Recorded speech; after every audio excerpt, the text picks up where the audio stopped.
I've been driving four-wheel drive vehicles for over 40 years. I've been building vehicles for 40 years. And I've made it a special, it's my life work, is to understand how four-wheel drive vehicles, particularly those used for overland and touring, how they work. And it's been a passion, and it still is.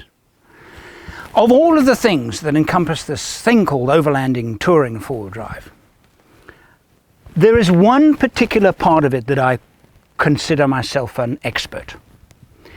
And that is electrical installations, particularly with regarding split charging and solar power regeneration. I'm seeing it again and again and again.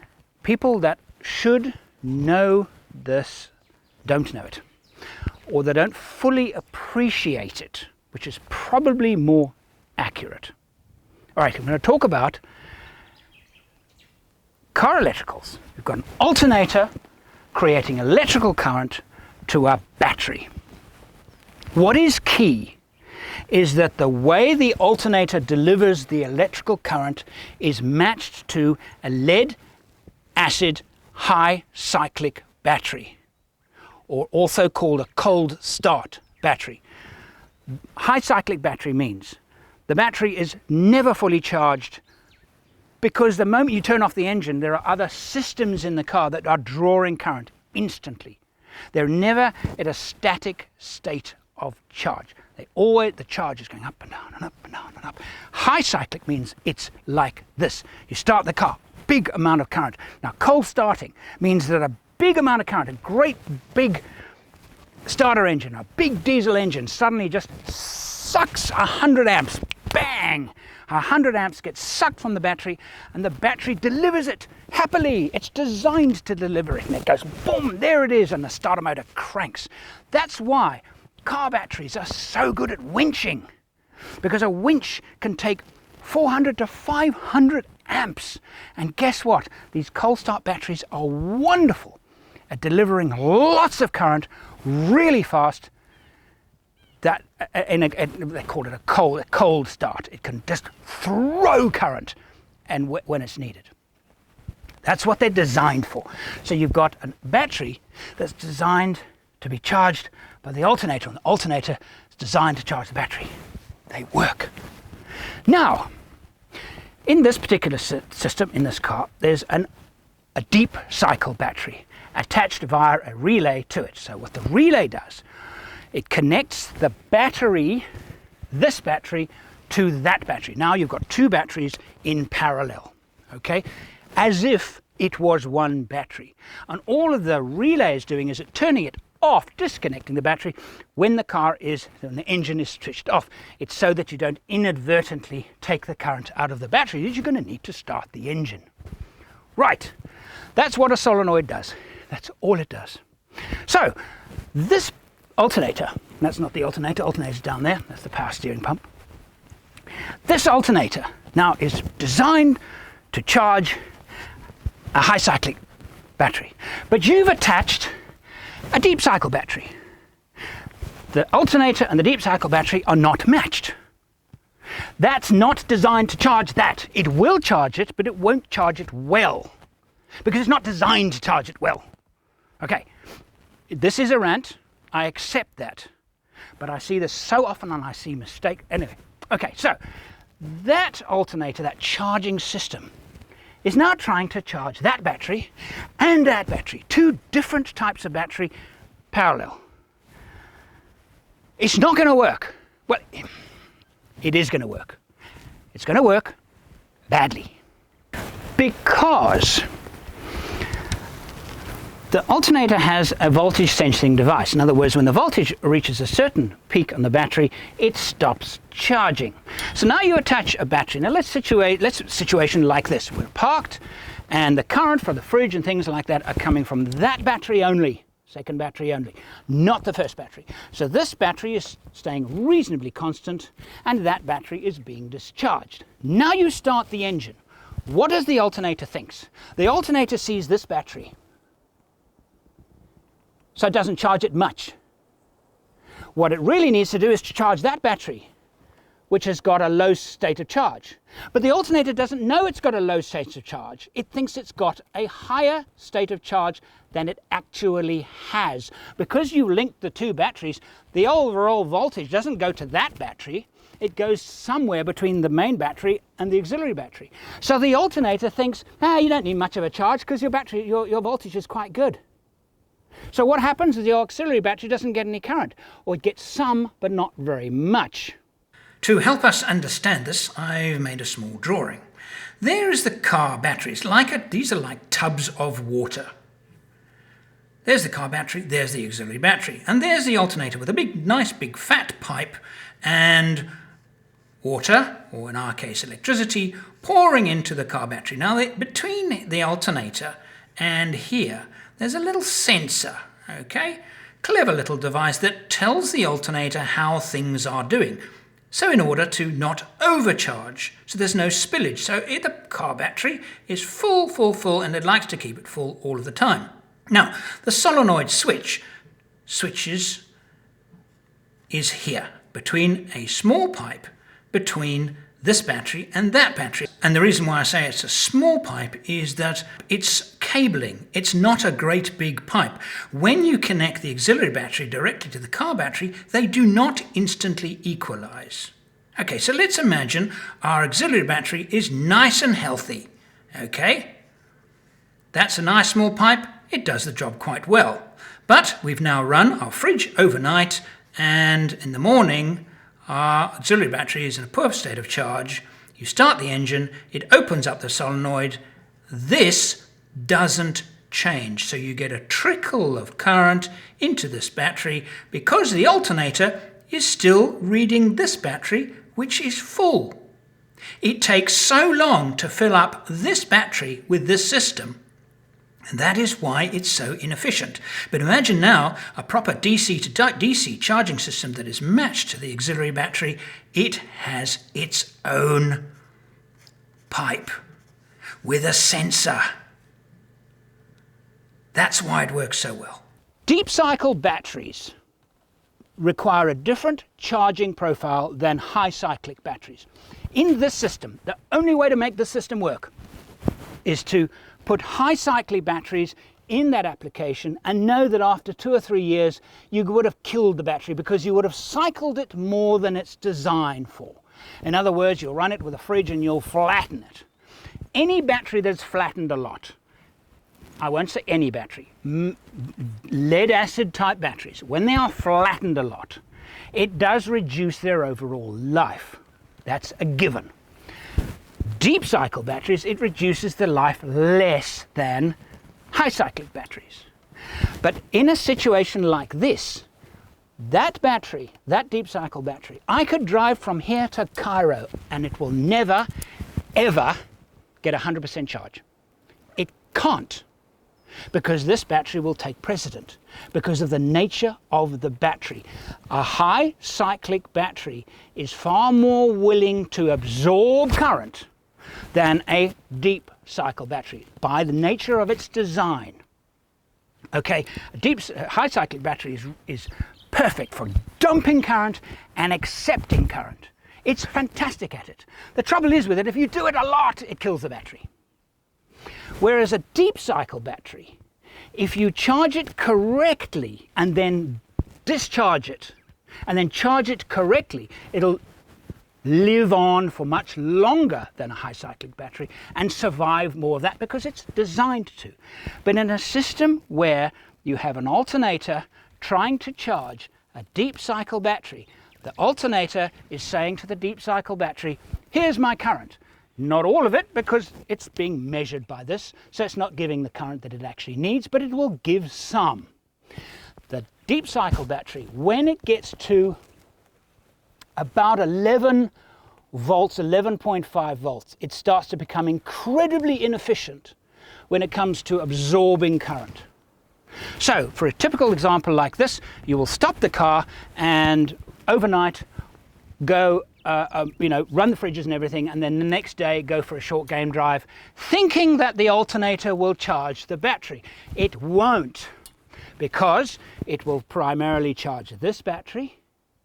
It will read the voltage of this battery, not that battery. A trickle will enter that. Okay, so this system, if you're going to use a simple solenoid switch, they're reliable, they're inexpensive, and they work, but they do not work with deep cycle batteries because of the mismatch. Okay, now let's go on to the more advanced type of battery. What happens if I put there, not a deep cycle battery, but say a lead crystal? Lead crystal, the new lead crystal batteries are amazing. You can drain them.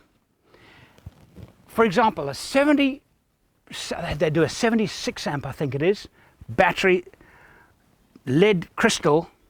If you drain it and kill that battery, whether it's sitting at 7 volts, in other words, the battery is flat, and you connect it to a charger.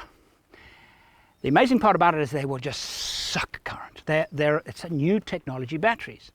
They're brilliant, and that's the whole point.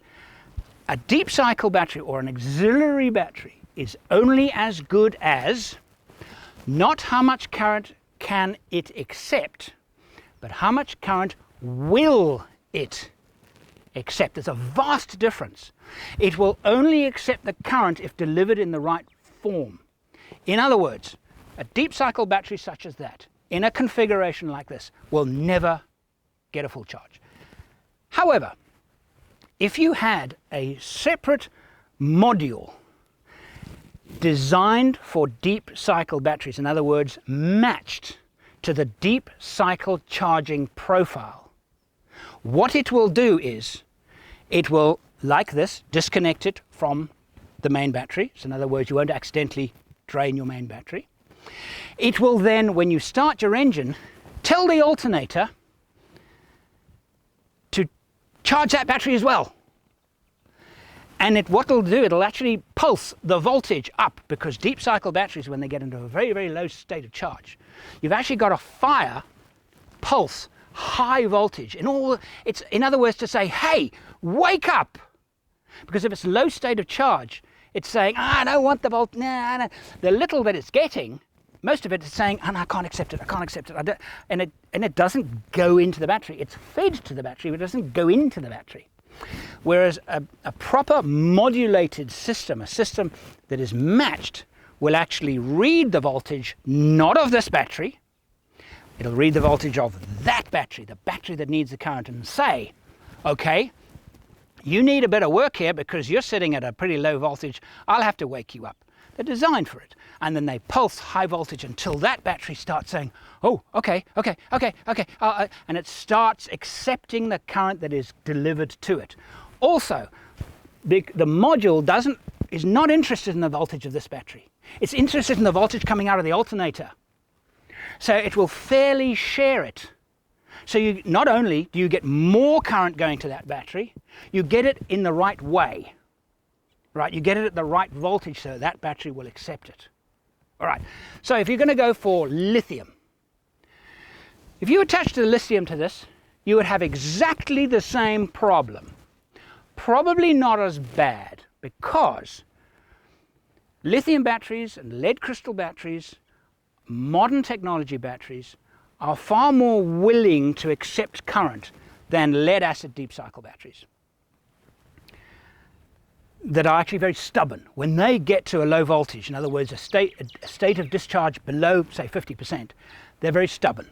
So if you are going to get a high quality battery and you're going to put it in there, don't use a switching system. If you're going to use a switching system, you use a matching battery to that. It must be the same kind of battery as that. And even then, it's not going to be particularly efficient, but it will work far better than this. Okay, because at least it's matched to the charger. So you're going halfway there. Realistically speaking, and this is now realism, not what it says on the box, not what it says on the battery. That battery, for example, is a 105 Dell Core. It's very old technology.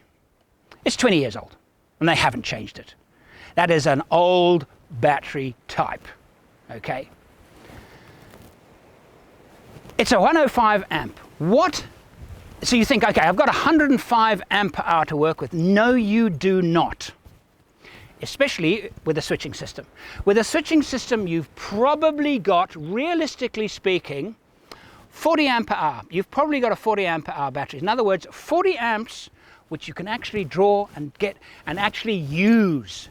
Drain overnight and put back, and drain overnight, put back. Because if you imagine that putting it back, it's all about how fast you can put the current back, either by solar, running the engine, whatever it happens to be. If the battery doesn't accept the current, then it's like putting fuel into a car with a block thing. It just doesn't go anywhere. It doesn't go into the battery. So you've probably got 40 to 50 amps out of a 105 battery. Modern batteries, lithium batteries and lead crystal batteries. Now, for example, I've got two 76 amp lead crystal batteries. 76 plus 76 is 152 amps. How much of that is actually usable? Here's the interesting thing. Because I've got a module designed for that, in other words, I've got a matching charging system to my lead crystal. Not only do I have a high-tech battery that is you can discharge it very heavily and it will readily accept current the moment it's presented to it, but it still has to be presented in the right way, otherwise it won't accept it. It won't accept direct current efficiently directly from an alternator. It just won't. You can't use it for starting an engine. You can, but it won't be efficient. So given I've got 152 amp per hour capacity in my battery and I've got a matching charging system, how much of that can I actually use? Probably 151.5. All of it. All of it. I've got a modern battery with excellent recharge capacity. Its willingness to accept current. And I've got something that delivers the current efficiently, properly. I can use all of it. Now, this battery here, the Delco 105, even with a match system, you've probably only got about a 70 to 80 amp per hour battery. Usable current. So in terms of cost, these are a lot cheaper than lithium and lead crystal. So you have to weigh up the pros and cons. But know that a 105 battery, even with a matching system, you've got 80 amps workable current. With this system, a switching system, you've barely got 50. Not only have you barely got 50, the recharge rates are so slow that you have to drive for a whole day to get the current back into the battery, not for an hour. Whereas with a matching system, you could probably drive it for an hour and get a heap of current back into the battery. The battery will accept it willingly, but with a switching system like this, it just won't, and it just doesn't. I hope what I've told you is, I've had so many different systems in so many different vehicles that I've borrowed, been loaned, built myself. I've been through the mill with systems that work and systems that don't. All right? I'm not putting down individual products. What I'm doing is trying to say that often the experts, I'm sorry to say this, anybody who's putting in a switching system with a deep cycle and a high cyclic battery in parallel, there's something you're not understanding about how this works. It works, but it works very inefficiently. I hope that helps. Thank you for watching.